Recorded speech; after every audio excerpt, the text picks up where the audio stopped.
Olá a todos, eu me chamo Caroline Castro, estou falando desde o Rio de Janeiro, sou engenheira civil recém-formada, apaixonada por construção civil e como torná-la mais sustentável. Eu estou muito feliz de estar tendo a oportunidade de entrevistar hoje o Paulo Cruz Filho. Olá, Paulo, muito obrigada por você ter aceito essa entrevista, participar desse projeto. Para a gente está sendo uma honra te receber. Muito obrigado. Eu também estou muito feliz em estar aqui. Muito prazer. Prazer. Paulo, você pode nos contar um pouquinho, sobre você, sobre a sua trajetória, com o que que você trabalha? Com certeza, com prazer. Bom, então, meu nome é Paulo, eu estou falando de Curitiba, no Paraná, no Brasil. Eu tenho uma trajetória que começou relativamente cedo, voltada ao impacto social. Quando eu estava na universidade, fazendo administração de empresas, eu senti que tinha algo a mais que eu precisava fazer e eu não estava muito satisfeito fazendo os trabalhos tradicionais, trabalhava com estratégia, finanças nas organizações, estava faltando alguma coisa. E aí eu comecei a ir atrás um pouquinho do que estava faltando, né? Mas era uma jornada ainda, hoje a gente tem mais recursos disponíveis, ainda era uma jornada muito lenta. E eu acabei descobrindo que eu gostava de ensinar as pessoas, eu ajudava a turma do fundão, né, quando eles tinham dificuldades, então eu acabei descobrindo uma vocação para ensinar, e aí acabei saindo da faculdade, fazendo um mestrado, e comecei a ser professor na área da gestão da estratégia, mas ainda assim aquela pulguinha do que faltava alguma coisa estava me incomodando. E aí entrei no mestrado, e no mestrado eu descobri o campo da economia solidária no Brasil, ONGs, cooperativas. E aí eu comecei a olhar e perceber esse campo do impacto social que estava em efervescência na época, né? No mundo inteiro ele estava começando a crescer do formato que tem hoje. E aí surfei essa onda e acabei depois me mudando para o Canadá, trabalhei lá durante 7 anos com impacto social, fiz um PhD na área também, e quando eu volto, né, para o Brasil, e também já estava estudando muito a minha segunda paixão, a primeira paixão é impacto e a minha segunda é expansão da consciência humana. E como a gente está evoluindo desde que a gente surgiu no mundo e para onde a gente vai. É, e aí, quando eu volto para o Brasil em 2015, eu já começo a juntar esses dois mundos, e hoje é o que eu faço, eu junto impacto e expansão de consciência para ajudar pessoas a evoluírem. Eu entendo que, por enquanto, hoje é a minha missão pessoal para o universo.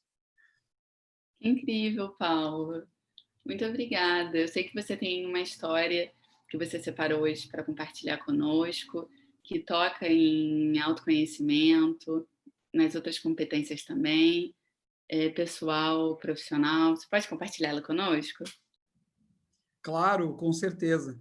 E você sabe que essa reflexão sobre, né, a vocação, o propósito para a gente contribuir para o universo, ele vem muito forte, né? Principalmente nesses últimos anos. Eu sou pai, eu tenho uma filha de 3 anos e meio, um filhinho de 6 meses, e você começa a pensar muito mais forte na próxima geração, né? E como a gente está construindo o mundo para elas evoluírem.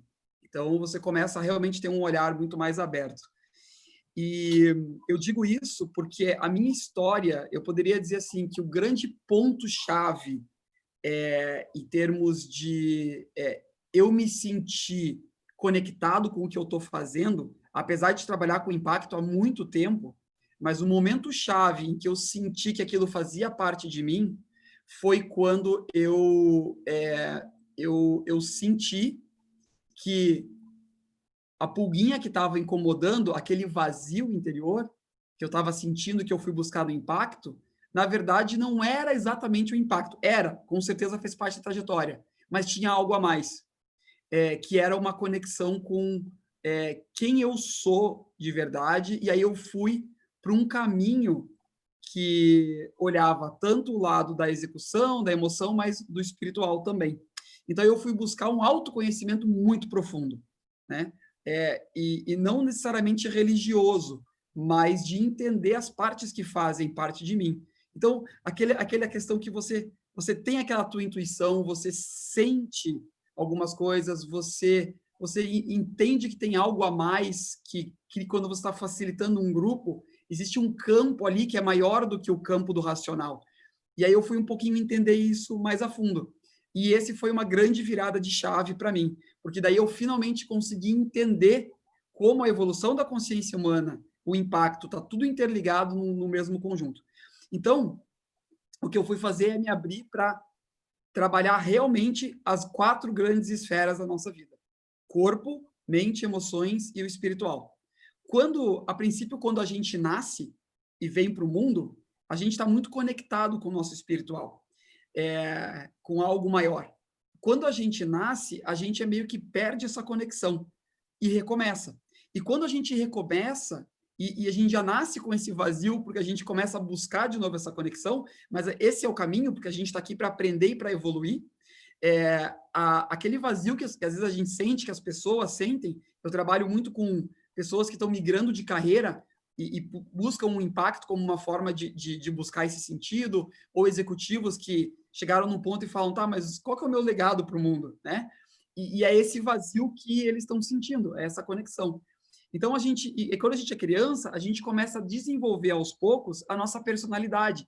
A gente vai testando algumas coisas e vai percebendo o que dá certo, o que não dá, no sentido de construir a nossa jornada. E isso forma a personalidade, sempre em busca de reconectar esse vazio.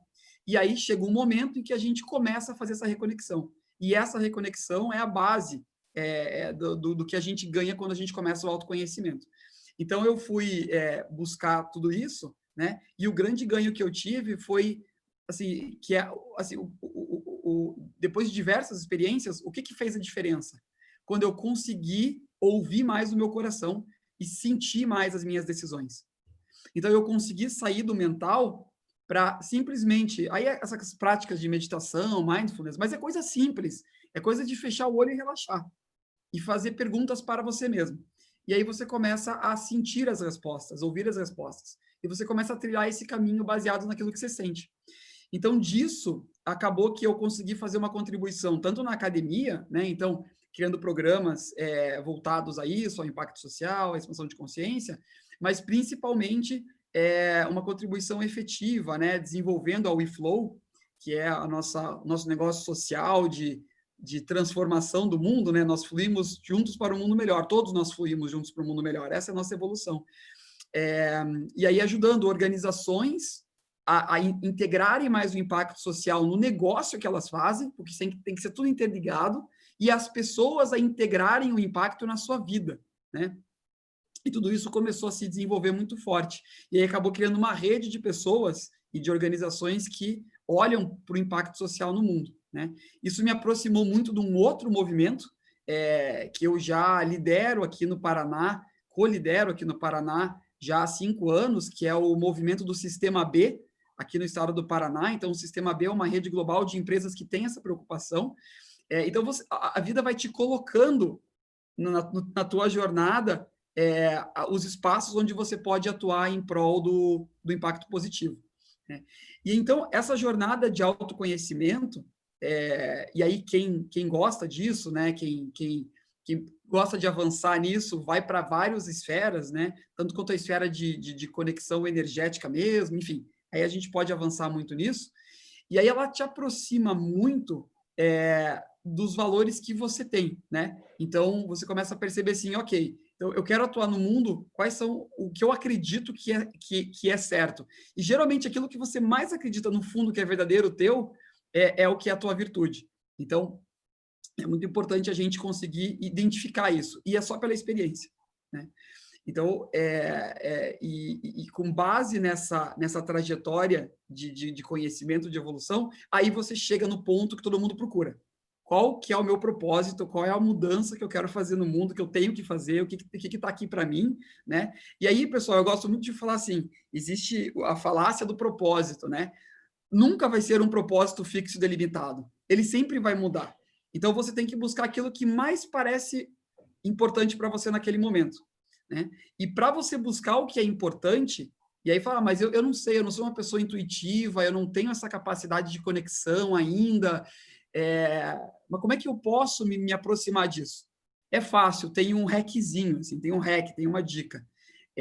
O sentimento que fala mais próximo dessa intuição, desse sentir, é a empolgação. a gente chama em highest excitement, né, em inglês. É aquilo que te empolga mesmo, assim, que você fala, isso é incrível. E parece que todo mundo também acha isso incrível, mas não, é você que acha isso incrível.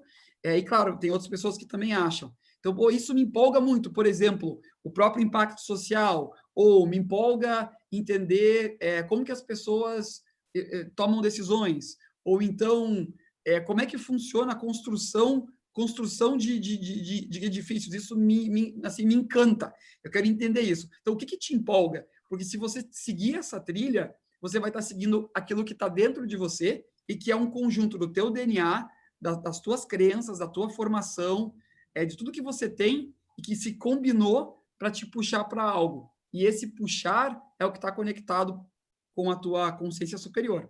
Então, você consegue... Então, siga o highest excitement, siga a tua empolgação, né? O arousal, que a gente fala em inglês, aquele espaço que você está procurando o que você gosta, crescendo e se desenvolvendo.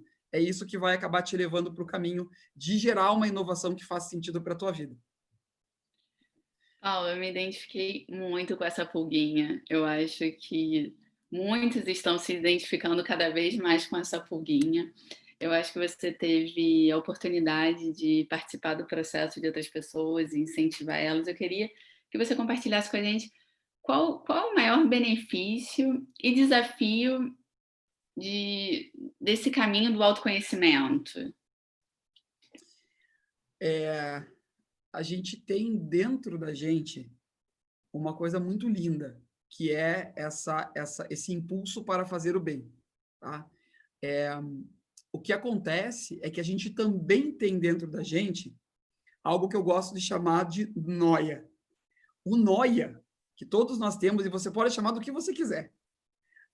O noia, ele é um conjunto de crenças e valores que foram criados nessa nossa tentativa quando criança, de criar nossa personalidade e de buscar... É como uma roupa que a gente veste e vê assim, ó, o pessoal gostou da roupa? Legal, então eu vou usar mais. É mais ou menos assim, é uma atitude que você coloca, por exemplo, sou mais incisivo, ou não, vou ser mais pacificador, ou vou ajudar o outro, ou não, vou mostrar que eu tenho sucesso, né? Então você vai adotando essas máscaras e aí você vai treinando isso e é aquilo que dá mais resultado para você no ambiente em que você vive, você adota para você. E aí até os 7 anos mais ou menos, a personalidade ela é concretizada e aí se torna quem você é.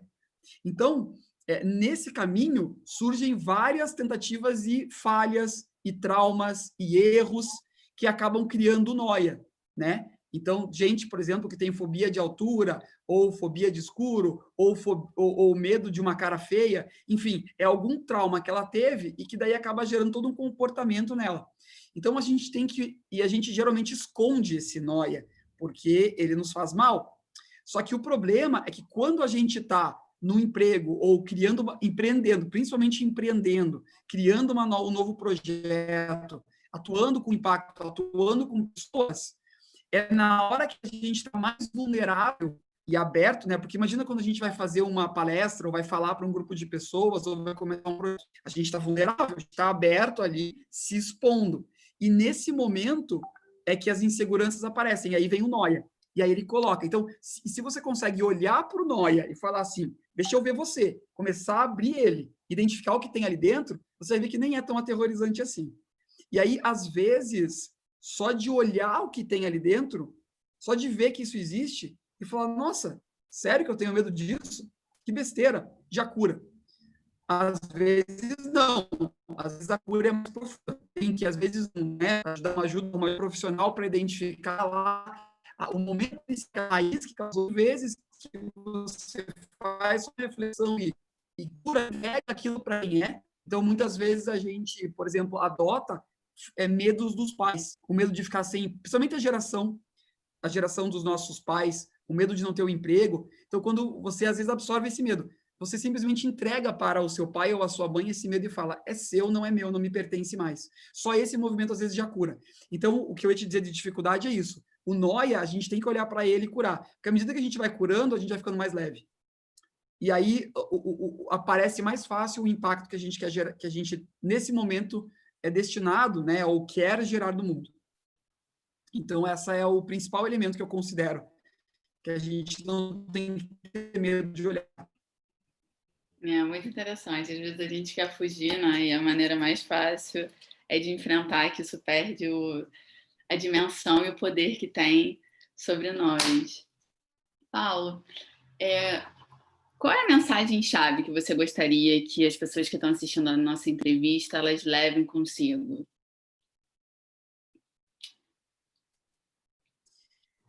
A principal mensagem é que aquilo que mais ressoa, aquilo que mais mata em você, deixa ela aflorar. Aquilo que é muito verdadeiro teu, que está pulsando em você, deixa aflorar. É nesse aflorar que você vai ser você verdadeiramente. Então, é aquilo que eu falo, não abafa aquilo que está mais lindo em você. Então, mas como é que eu descubro isso? Escreve, por exemplo, uma lista de 25 coisas que mais te empolgam, que você tem mais curiosidade. E depois elenca essa lista e veja no topo o que está ali. Provavelmente ali, naquela lista, está aquilo que mais te empolga. E aí seja curioso. Ah, mas eu não posso sair do meu emprego agora. Não, tá tudo certo. Seja curioso, a mesma visão, porque naturalmente o caminho vai aparecer para você. É assim, pessoal, é difícil, mas quando abre a porteira, é muito fácil. O universo ele te entrega. Então, assim, acredita naquilo que mais o teu burning que está queimando aqui dentro, dá vazão para isso. É certeza que você vai encontrar o caminho. Ah, que incrível. Você falou dessa prática da escrita, que é comprovado, escrever deixa tudo fluir melhor. E você teria outra prática para compartilhar com a gente, para essas pessoas que querem integrar talvez melhor o autoconhecimento nelas, pessoas que já começaram, de repente, esse processo? Sim, eu diria que uma das práticas principais, nós estamos no mundo para a gente se relacionar. Então, o grupo de pessoas com as quais você circula, ela delimita a visão de mundo que você tem. Então, quando o teu autoconhecimento, ele não vai acontecer de forma plena se você estiver envolto em pessoas que não te estimulam para crescer nesse sentido. Eu não digo para abandonar todo mundo que não tem a mesma visão que você, mas é de encontrar pessoas, às vezes é uma pessoa, que também compartilha de você dessa mesma trilha de autoconhecimento. Porque quando você tem um grupo em que você pode explorar isso, você começa a ver a evolução dos outros e ver que em você também isso está acontecendo. Porque é muito difícil você se comparar com você mesmo, mas quando você vê no outro. Então, o que eu diria é, se envolva com pessoas que também têm essa pegada. Porque, naturalmente, quando você está num grupo, a intenção do grupo, ela gera um campo positivo para aquilo aconteça. Então, se relacione. Então, olha para você e olha para os outros. Eu diria que esses dois primeiros passos, eles dão toda a base necessária para você conseguir criar fundamentação para você evoluir no sentido que você quer evoluir. Paulo, muito obrigada, amei as dicas. Temos que colocá-las em prática. Foi um prazer te ter aqui, compartilhar da sua história. Tenho certeza que vai agregar a muitas pessoas. Muito obrigada. Eu que agradeço, me coloco super à disposição. E como a gente mesmo comentou, né, no início da nossa conversa, algumas dicas rápidas de como a gente pode acessar esse autoconhecimento, eu coloquei num podcast, né, de 4 minutinhos por dia, para as pessoas poderem acessar isso. E no Instagram tem umas figurinhas que ajudam. Então, fica a dica, se alguém quiser, pode acessar lá, é Paulo Cruz Filho, o meu Instagram, e começar esse caminho, e eu estou super à disposição para ajudar vocês. Quanto mais almas evoluídas, mais o mundo vai ser melhor para todos. Que ótimo. Paulo, fala o nome do podcast. O podcast se chama Betterness. E Betterness tem uma conotação de estar sempre evoluindo para melhor. Esse que é o objetivo. Ai, que ótimo. Paulo, muito obrigada. Eu que agradeço. Um beijo do coração para todos vocês.